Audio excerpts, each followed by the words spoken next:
Welcome back to Hilaal Live. Now, I promised you I'm going to have a special guest. He participated at the 2023 Gravity Show. He was one of the top 5 best performers. And let me tell you something. This car called Nkabi, I tell you, it is something special. Let me welcome in studio Tariq Chip Moosa. Tariq, assalamu alaikum wa rahmatullahi wa barakatuh. Jazakallah so much for joining us. Jazakallah for having me, brother. No, it's an absolute pleasure. Now, Tariq, that car, okay. When you looked at it, because it just needed a little bit of reconfiguration, tell us about that journey. Okay, so first of all, it's quite a special car. It's a BMW E9, 1970.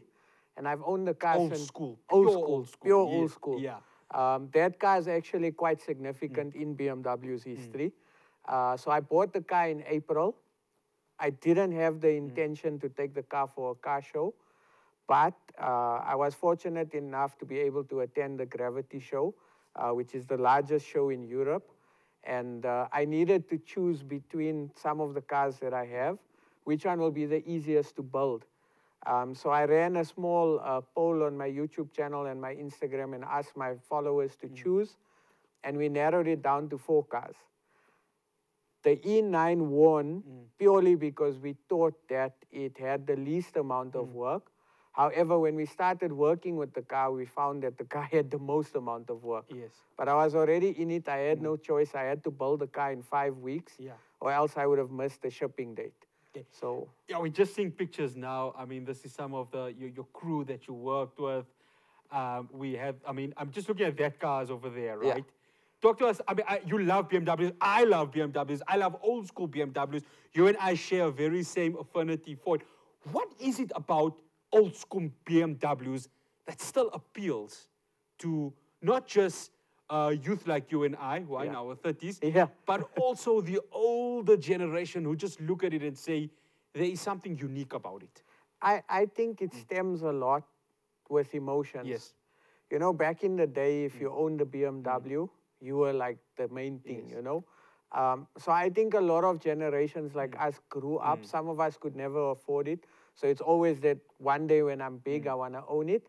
And whenever you associated success, success is tied in with driving a BMW. So I think that's a major part. And also, I mean, there's a lot of fond memories. Yes. I remember my late dad had a very old school 5 Series. And we used to go fishing together with my brother. And that's the memories I have. And I was like, one day when I'm big, I want to create the same memories with my kids. And that's what it is. It's tied with a lot of emotion. Tariq, building the car. It's the stress. I want to know because that engine, wow. I mean, it does. I can hear the sound already of the engine within that picture. Yeah. Why that particular engine right there? So that's the original motor. It's the 2800, 2.8 liter CS with the dual carburetor system. So at the time, it was a manier of a motor. In today's times, it's not that fast. So I wanted to keep the car custom and still retain some of its originality. That's why we decided to go and chrome most of the parts on the engine bay. So it's quite an interesting motor. And then shipping it, I mean, that must have... was I know that there's a picture of you doing it in the crane. Yes. So then shipping it, how did that happen? Because was it via ship or was it via aircraft? I mean, we see it in cargo planes, they can take it. So talk to us about how you got the car to England. Okay, so when I made the announcement that I'm going to be attending the show and I'm building a show, I had a company in the UK called C&R Global Logistics approach me and asked, do I have the shipping sorted? And I'm like, no, I don't have the shipping. I've never done this before. So they volunteered to assist. So they basically ship a lot of the Formula One cars around the world. So they, like, you know, had the know-how. They've never done South Africa, but they chose to become part sponsor and help assist in shipping. So the car went on a ship. I needed to load the car at the yard in Johannesburg, Central Joburg. The car then went to Durban's port. From Durban, went to London, and then offloaded and went to stay at a friend of mine's shop. But it was very intense because I had sleepless nights for 30 days because the car was not in my possession. And you know, anything can happen on a ship. So yeah, it was stressful. I'm looking at that rim over there. I mean, that is as old school That's original wheels. as you can get, the Yeah. original. Right. You arrive in London and you want to blow the mind away Yeah. of the folks down in the United Kingdom and elsewhere. Talk to us about that. Talk to us about how just your car really stood out from how many that were in that very same arena. Okay, so basically, number one, it's an E9, Yeah. which is a rare car worldwide. Number two is It's fine. You can keep speaking. I think even this even it over here. Maybe you can lift it up to just Lift show it up. everybody. The thing over there. So when obviously it's occurring. Yeah. You're just stunning everyone. Yeah. By them looking at it. No, 100%. Yeah. So what helped us as well is the organizers of the show ran a competition on Instagram where they gave 4 spots for cars to park in front of the stage, which is the podium. We won every single round. There was 4 rounds. Yeah. The car knocked everyone out. What were they charging it on, if you don't mind? So us asking? basically, they just put a picture of the car was yeah. up against, and Instagram had to vote.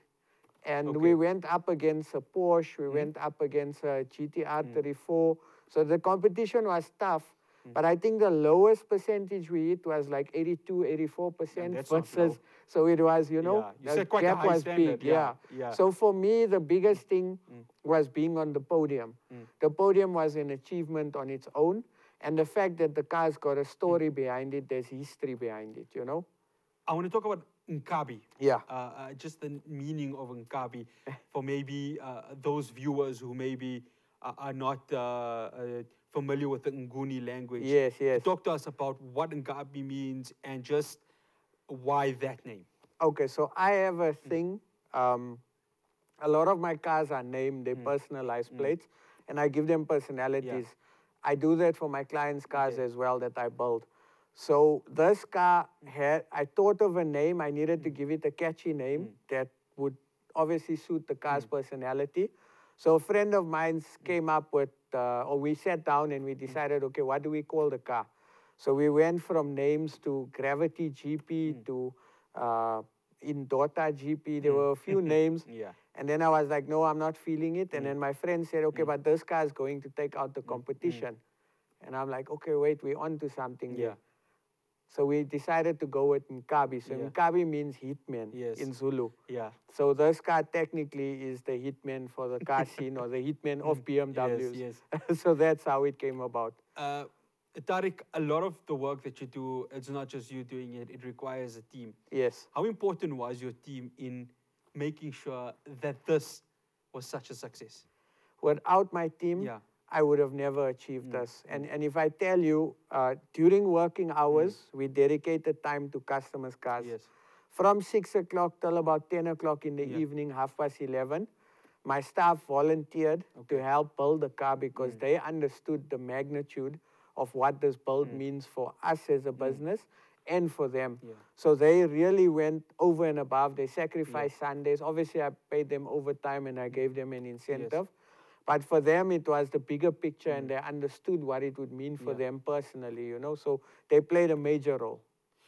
Tariq, we speak about old school BMs. I want to bring it back because it's such a iconic car. Yes. The box BMWs. Yes. I mean, myself, my cousin, he had a 325 IS back in the early 2000s, and I remember that car and what that car meant. And when you drove in that car, you felt so important. Yes. Box BMWs.